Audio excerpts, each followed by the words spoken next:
Dice Primera de Juan, capítulo 3. Mirad cuál amor nos ha dado el Padre, para que seamos llamados hijos de Dios. Por esto el mundo no nos conoce, porque no le conoció a Él. Amados, ahora somos hijos de Dios, y aún no se ha manifestado lo que hemos de ser. Pero sabemos que cuando Él se manifieste, seremos semejantes a Él, porque le veremos tal como Él es. Y todo aquel que tiene esta esperanza en Él se purifica a sí mismo, así como Él es puro. Bueno, oremos. Te damos las gracias, oh Dios. Te alabamos, cantábamos recién, todo lo que respira alabe a Jehová. Cómo no hemos de alabarte por tu grandeza, porque tú eres digno. Tú eres bueno, misericordioso. Alabamos todos tus atributos, tu persona, oh Dios. Y ayúdanos a no perder ese asombro, no perder el asombro por tu amor, que es acerca de lo que vamos a pensar y predicar también en esta tarde.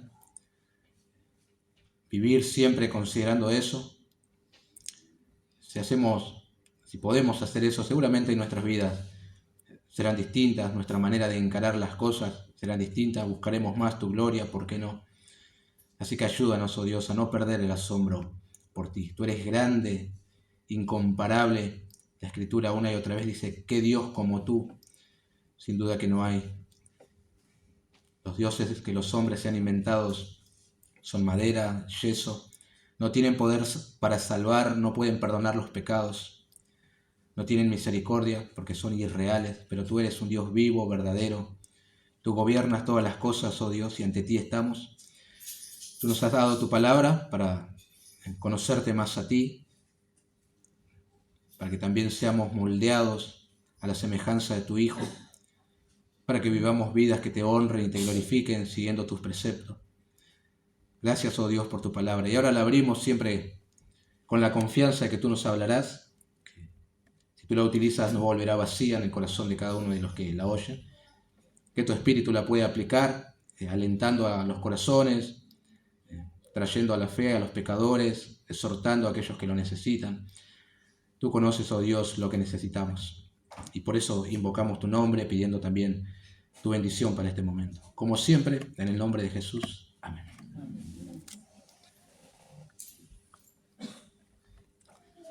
Bueno, hay personas en las Escrituras que han tenido grandes privilegios, ¿verdad? Muchos. De manera personal, pero también como nación. Por ejemplo, piensen en Noé. Fue un hombre privilegiado. La Escritura dice que halló gracia ante los ojos de Jehová. Dios le habló, le dijo aquello que tenía que hacer.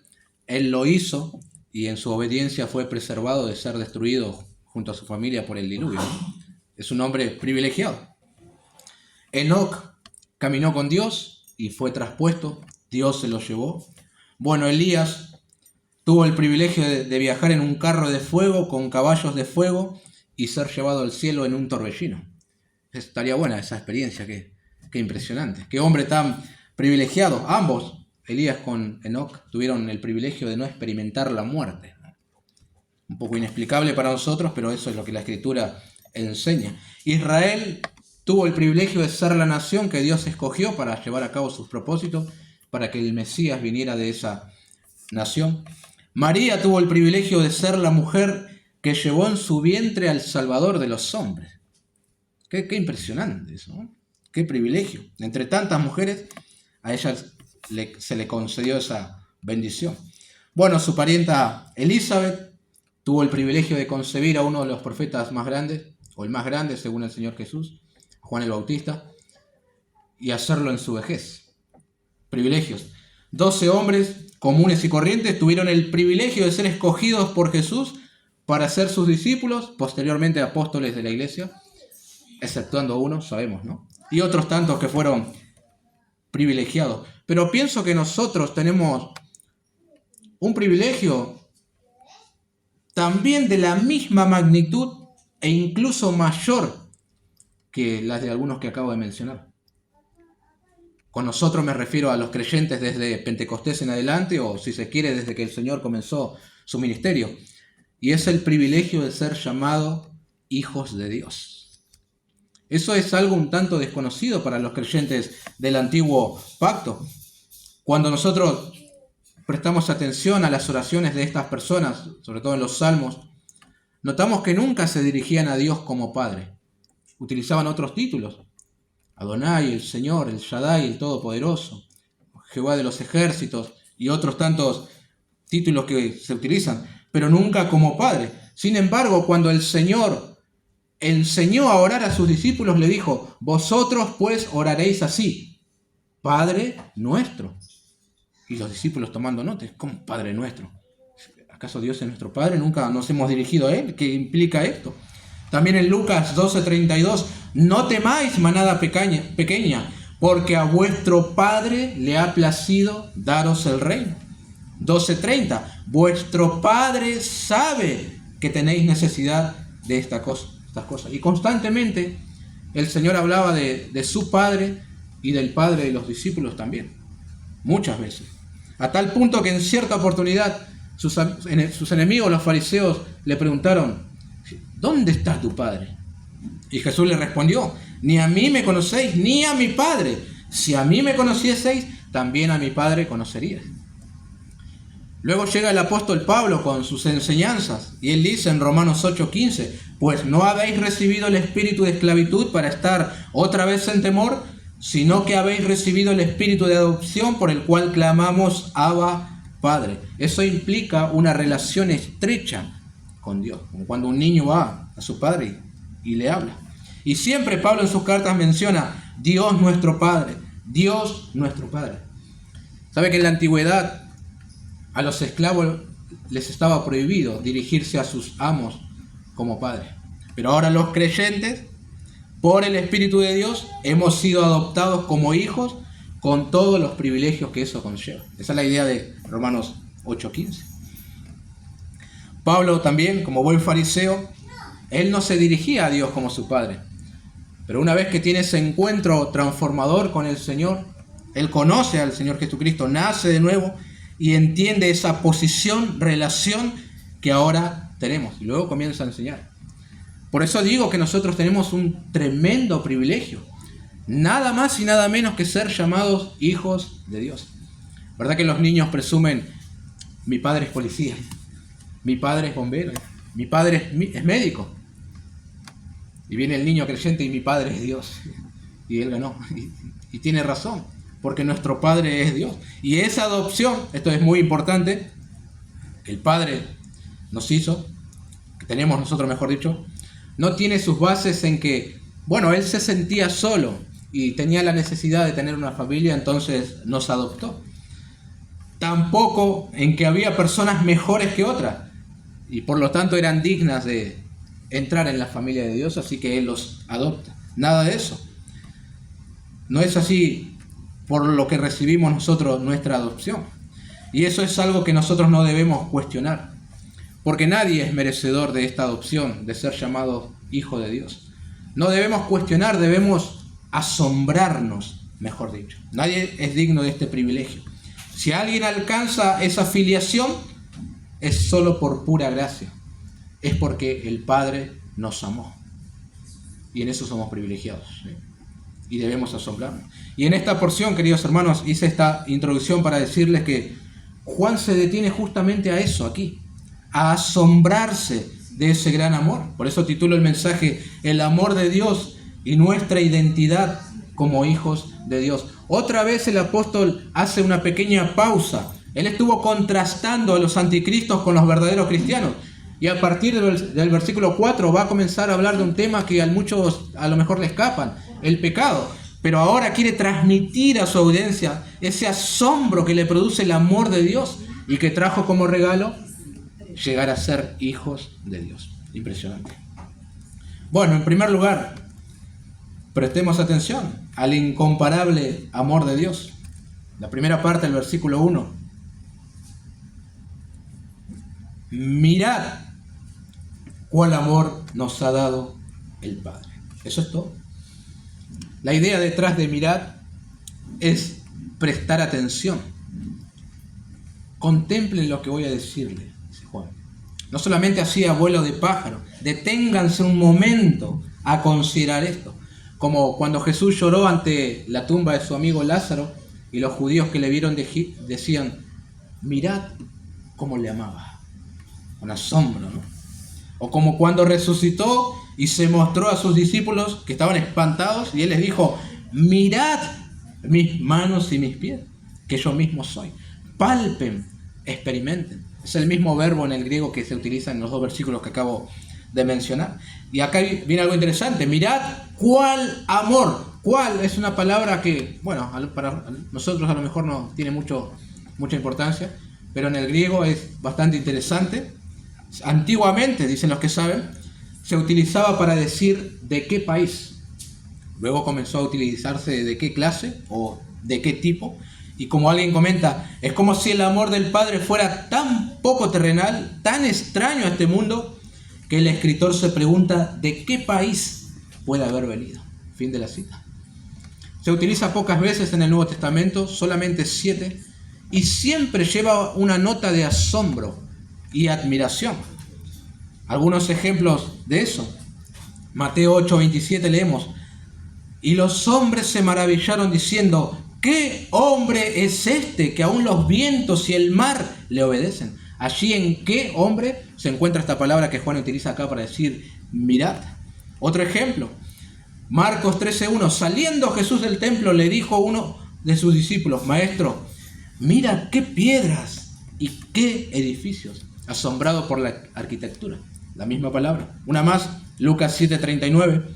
Cuando vio esto, el fariseo que le había convidado dijo para sí, si fuera profeta, conocería quién y qué clase de mujer es la que le toca, que es pecadora. ¿Y en qué clase? Está utilizando la misma palabra que Juan para decir, mirad, ¿no? Y acá Juan se detiene de todo aquello que venía diciendo para asombrarse positivamente de la clase, el tipo y calidad de amor incomprensible e incomparable con que Dios nos ha amado y nos ama. Él ya había expresado también ese asombro en su evangelio cuando dijo, porque de tal manera amó Dios a este mundo. Es la misma idea acá. Miren la magnitud de ese amor de Dios. Ahora, esa clase de amor que el Padre tiene, no se la reservó, sino que dice Juan, nos ha dado. Es decir, que es algo que nosotros podemos experimentar. No es algo que solamente tenemos que creer, lo hacemos. Creemos que Dios es amor, creemos que nos ama, pero también ese amor es parte de nuestra experiencia cotidiana que se vislumbra en carácter, santidad, semejanza a Cristo e imitación, amando a otros, aun a aquellos que a nosotros nos aborrecen, ¿verdad? Todo esto es el resultado del amor de Dios derramado en nuestros corazones por el Espíritu Santo. No sé si en algún momento conversando con otros le hayas hablado o le hayas invitado a detenerse y asombrarse por el amor de Dios, ¿no? Eso es a lo que nos está invitando Juan. Yo creo que es un buen ejercicio para el alma tener un soliloquio recordando cómo hemos sido objetos del amor del Padre.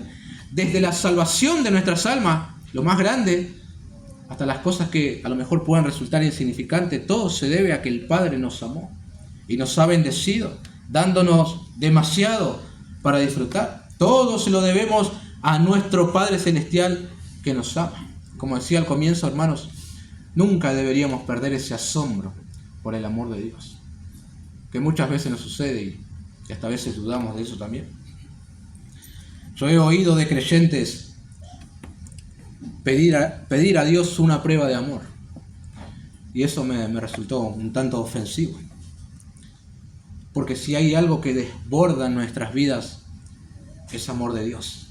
En todo, aún en nuestros peores momentos es palpable el amor de Dios. Por el contrario, debiéramos unirnos al salmista 34:8. Gustad y ved que es bueno Jehová. 45. Muchas son, Señor Dios mío, las maravillas que tú has hecho, y muchos tus designios para con nosotros. Nadie hay que se compare contigo. Si los anunciara y hablara de ellos, no podría ser enumerados. ¿Con cuántos bienes no ha colmado el Señor? Y lo merecíamos, no. Todo es porque Él nos ama. Por eso debemos asombrarnos de ese amor. Alguien dijo ¿Qué es lo que nos hace lentos para creer en el amor de Dios? A veces el orgullo, que exige demostrar que se es digno del amor de Dios antes de recibirlo. A veces es incredulidad, que no puede confiar en el amor de Dios cuando ve el daño y el dolor de la vida. Y a veces simplemente se necesita tiempo para que una persona llegue a una comprensión más completa de la grandeza del amor de Dios. Fin de la cita. Siendo honesto con ustedes, es lo que me está pasando ahora en esta etapa de mi vida, o también puedo decir de mi lectura, como mencioné la otra vez, considerando el Antiguo Testamento. Antes a lo mejor leía el libro de los jueces y Josué y trataba de ver alguna cualidad en un hombre, algo digno de destacar, o algún héroe de la fe, no sé, y por ahí me asombraba de que David derrotó al gigante, y digo, wow, yo quiero ser como él también. Nos pasa siempre, pero ahora me impacta, hermanos, el amor de Dios que desemboca en paciencia y misericordia. Leyendo digo, Dios mío, esta gente no se merece más que fuego del cielo que los consuma todo. Obviamente entre esa gente también estoy yo en primera fila. Sin embargo, me encuentro con el Señor respondiendo a la oración de un hombre por amor de los padres. Y digo, ¿qué es esto? Me encuentro con el Señor enviándole jueces a quienes Él mismo dotaba con su espíritu para que librara al pueblo de la mano de sus enemigos porque a Él le afectaba su aflicción. Me encuentro con profetas hablando de parte de Dios: con amor eterno te he amado, por tanto te prolongué mi misericordia. Y digo, ¿qué clase de amor es este? ¿Qué clase de amor? No es de esta tierra, no es de los hombres. Así no amamos nosotros, así solamente ama Dios. Por eso Juan después, encerrándolo todo en 3 palabras, resume: Dios es amor. Él es amor. Él ama de una manera que nosotros no podemos amar. Él es el ejemplo supremo de lo que es el amor y de lo que implica amar. Él ama a aquellos que no le aman como debieran, y de manera incomprensible para nosotros, aún a aquellos que se rebelan contra Él. Nosotros por lo general amamos a las personas que nos aman. Y según Jesús eso no tiene ningún mérito porque los pecadores hacen lo mismo. Pero Dios ama aún a aquellos que no le aman. Digo, ¿cómo puede ser esto? Dios nos amó y dio a aquello que más amaba, a los pecadores. Romanos 5, 8, 9. Ciertamente apenas morirá alguno por un justo. Con todo, dice Pablo, pudiera ser que alguno osara morir por el bueno. Pero noten lo siguiente, noten esta maravilla. Mas Dios muestra su amor para con nosotros en que siendo aún pecadores, Cristo murió por nosotros. Y es asombroso que alguien pueda amar así, ¿no? Eso debe asombrarnos. Cuando compartimos nosotros el Evangelio con otros, siempre hay un punto también en el cual tenemos que llegar al amor de Dios por los pecadores. Si bien damos la mala noticia, mostramos la condición del pecador, hay un punto en el que tenemos que decirle: Dios es amor, Dios te ha amado y ha enviado a su Hijo en propiciación por tus pecados. Siempre, no podemos obviar eso. Ahora, entre creyentes también deberíamos detenernos un tiempo y pensar, hablar, considerar el gran amor que el Padre manifiesta y responder en gratitud y adoración. No está mal detenerse también como familia. Hablemos de qué forma el amor de Dios nos ha impactado a nosotros. Y seguramente tenemos una lista bastante larga. ¿Qué más podemos decir de ese amor incomparable?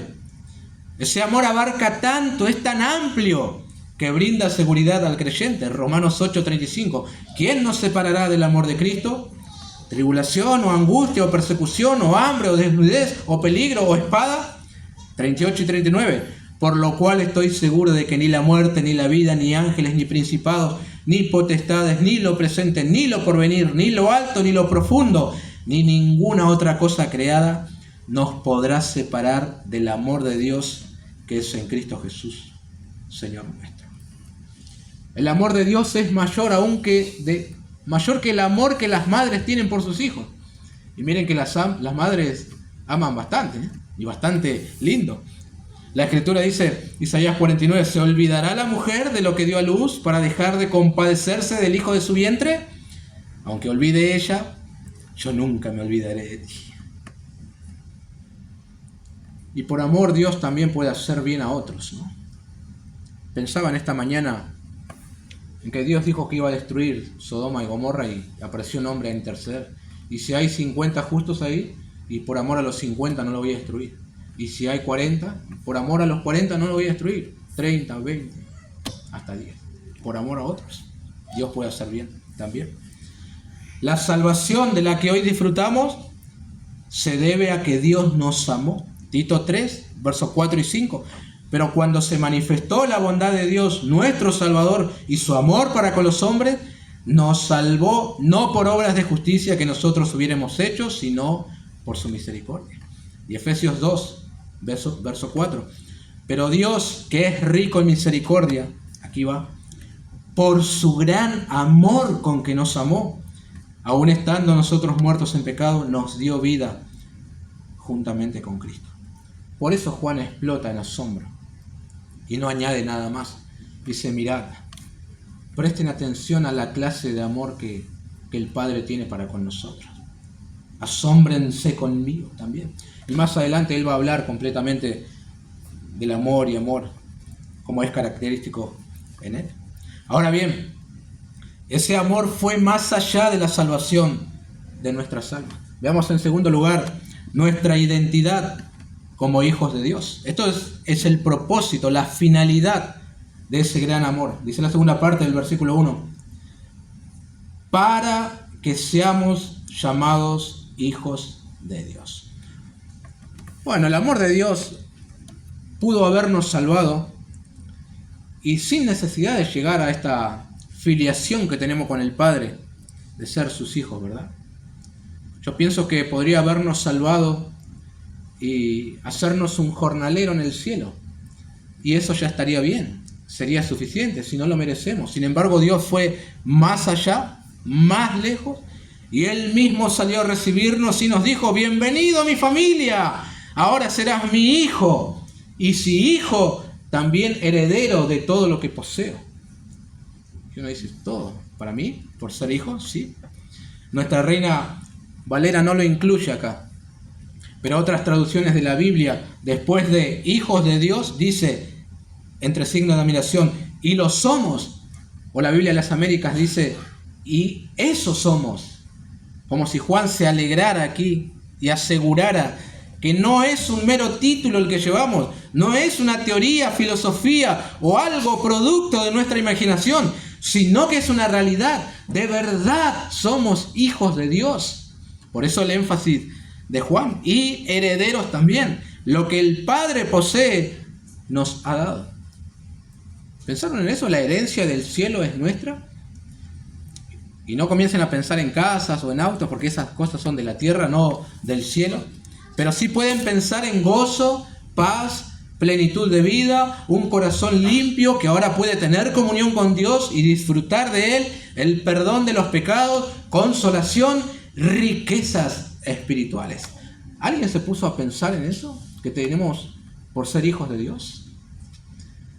Y es impactante que toda la Trinidad testifica de que somos hijos de Dios. El Padre testifica, y seré por vosotros por Padre, y vosotros me seréis hijos e hijas, dice el Señor Todopoderoso. 2 Corintios 6 y 8. El Hijo testifica, Hebreos 2, 11, por lo cual no se avergüenza de llamarlos hermanos, diciendo, anunciaré a mis hermanos tu nombre, en medio de la congregación te alabaré. Y el Espíritu también testifica, Romanos 8, 16. El Espíritu mismo da testimonio a nuestro espíritu de que somos hijos de Dios. ¡Qué seguridad, queridos hermanos! Para que nadie dude de esta afiliación con Dios. Somos hijos de Dios. Probablemente todos querrán saber, ¿y qué implica que seamos hijos de Dios? Bueno, a lo mejor usted es un hombre o mujer que han quedado solos y lo padecen.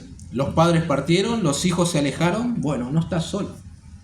Usted tiene un Padre celestial que lo ama y está con usted siempre. Él te adoptó por el simple hecho de que te amó.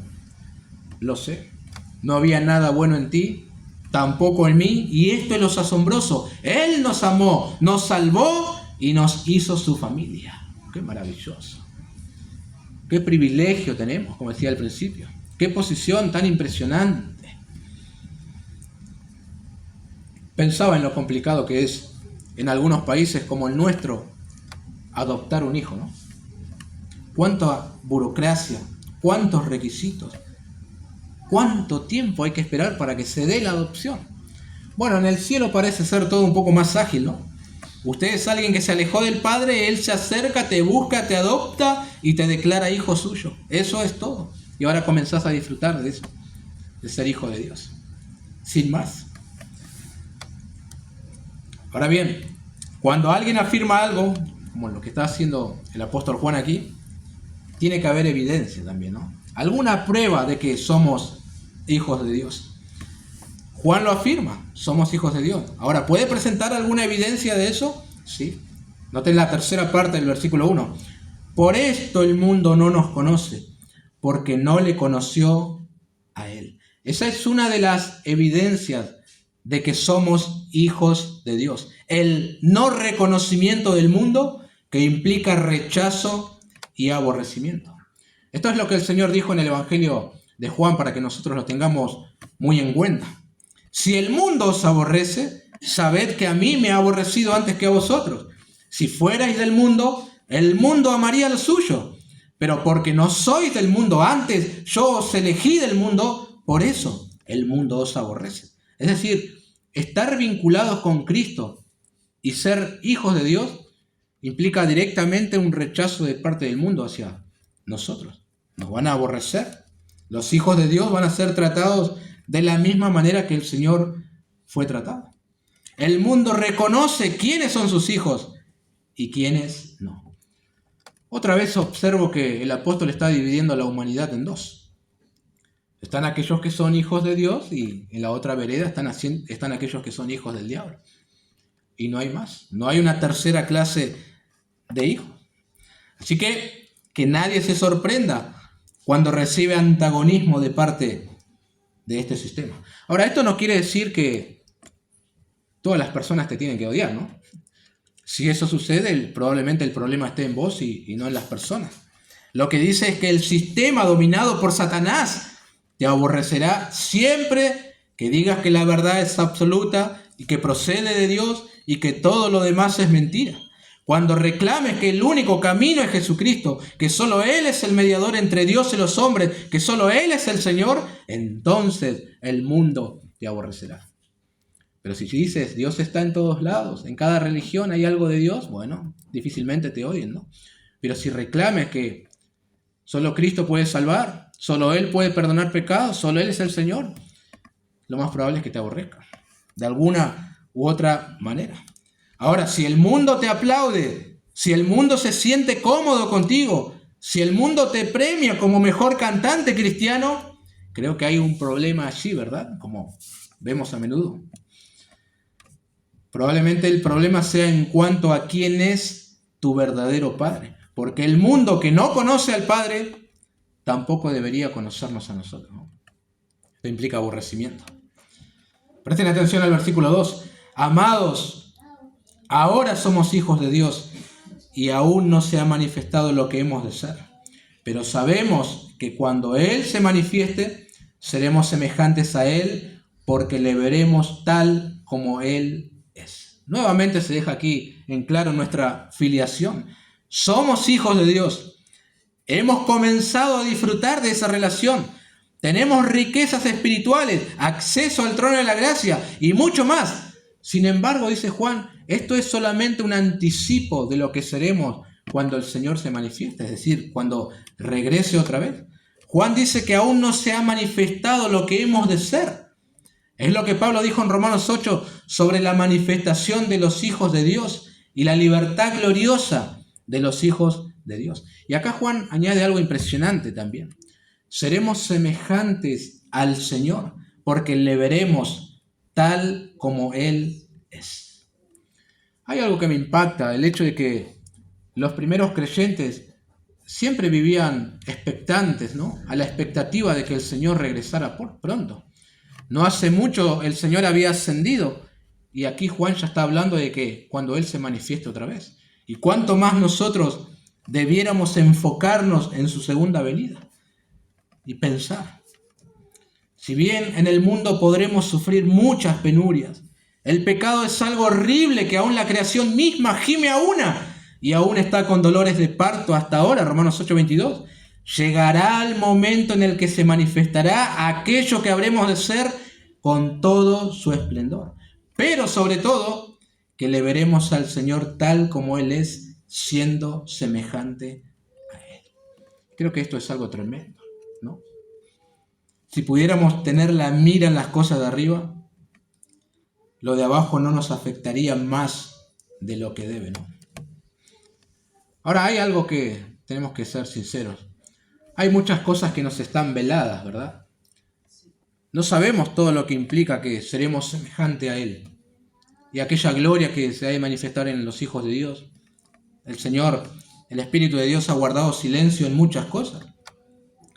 Sin embargo, hay algunas cosas que podemos saber. Por ejemplo, que nuestros cuerpos serán transformados a la semejanza del suyo.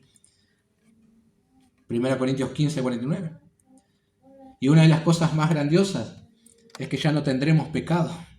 Seremos moralmente perfectos, porque sin santidad nadie verá al Señor. Pero no mucho más. Eso es lo que sabemos. El Espíritu de Dios ha querido dejarnos expectantes en cuanto al futuro. Hay muchos que dicen, no, el fulano fue llevado al cielo y vio esto. Y mentira, nada fue llevado al cielo y no vio nada. No sabemos qué será. Pablo también dijo a los colosenses, cuando Cristo vuestra vida se manifieste, entonces vosotros también seréis manifestados con Él en gloria. Y lo dijo sin dar muchas especificaciones. Es lo que algunos teólogos llaman, ahora ya, aún no. ¿Qué quiere decir esto?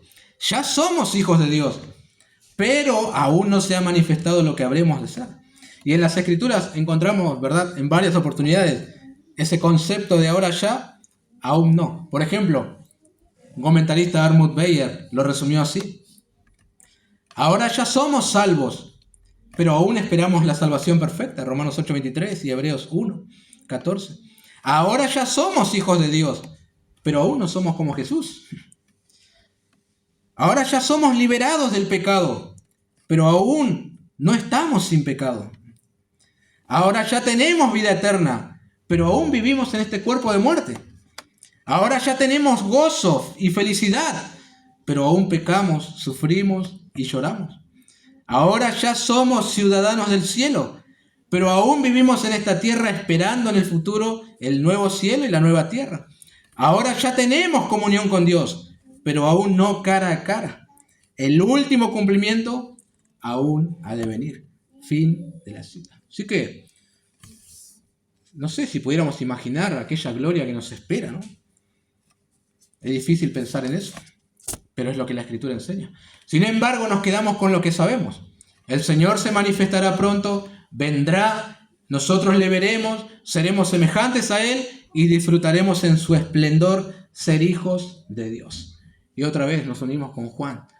¿Qué clase de amor es este, no? Que nos ha dado tremendas riquezas, pero no se puede comparar con las riquezas que tendremos luego que el Señor se manifieste y ser semejantes a Él. Impresionante. Versículo 3. Y todo aquel que tiene esta esperanza en Él se purifica a sí mismo, así como Él es puro. ¿Qué quiere decir Juan acá? La esperanza en el pronto y seguro regreso del Señor y ser semejantes a Él nos mueve hoy hacia una actitud positiva. Es decir, lo que nosotros esperamos que ha de suceder en el futuro tiene consecuencias en nuestro diario andar, hoy mismo. Juan dice que nos purificamos. Noten que esto no es un imperativo. Juan no dice que debemos purificarnos, sino que indica que el creyente actuará así en base a la esperanza que él tiene, ¿no? Andar de una manera pura, en santidad, es la consecuencia natural de alguien que ha palpado el amor de Dios, que es hijo de Dios y que aguarda al Señor Jesucristo.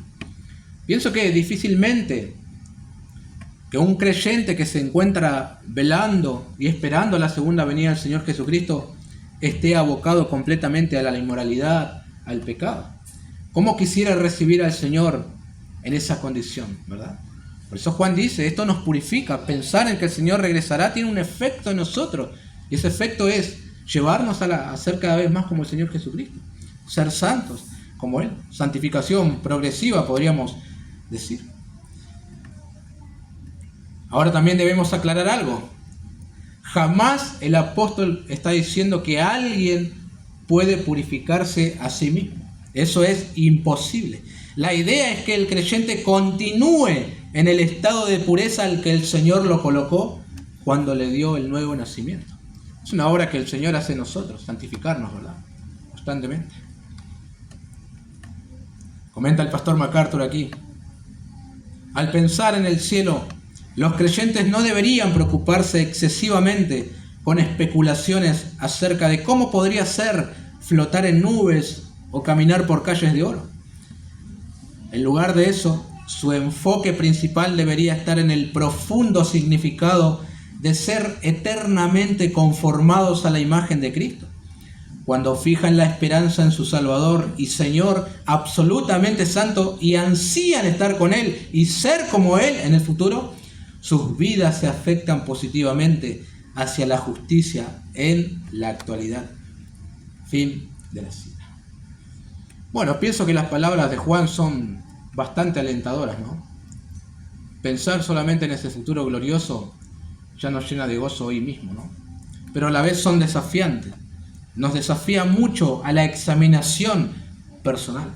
Por ejemplo, a medida que transcurre el tiempo, va pasando los días y se acerca más nuestro encuentro con el Señor, deberíamos mirar si se puede ver un progreso en santidad en nosotros, ¿no? Como para estar cerca del Señor, verle o recibirle, mejor dicho. Si hay pureza en nuestras vidas, si tenemos la esperanza intacta de que Él se manifiesta y le veremos tal como Él es, entonces deberíamos también estar en un constante progreso en la purificación, siendo cada vez más como Jesús. Pienso que sí, ¿no? Y no todo lo contrario. Dice el siempre citado Charles Spurgeon: cuando un hombre se mira en un espejo brillante, también lo hace brillante, porque arroja su propia luz sobre su rostro. Y, de una manera mucho más maravillosa, cuando miramos a Cristo, quien es todo esplendor, Él arroja algo de su resplandor sobre nosotros. ¿Entiende cómo funciona la purificación que está hablando el apóstol Juan aquí? Anhelando ese encuentro con el Señor Jesucristo, teniendo esa esperanza, y continuamos a una santificación progresiva, ¿no? Bueno, muy interesante la pausa del apóstol Juan aquí, antes de encarar el versículo 4 que nos va a sacudir un poco, ¿no?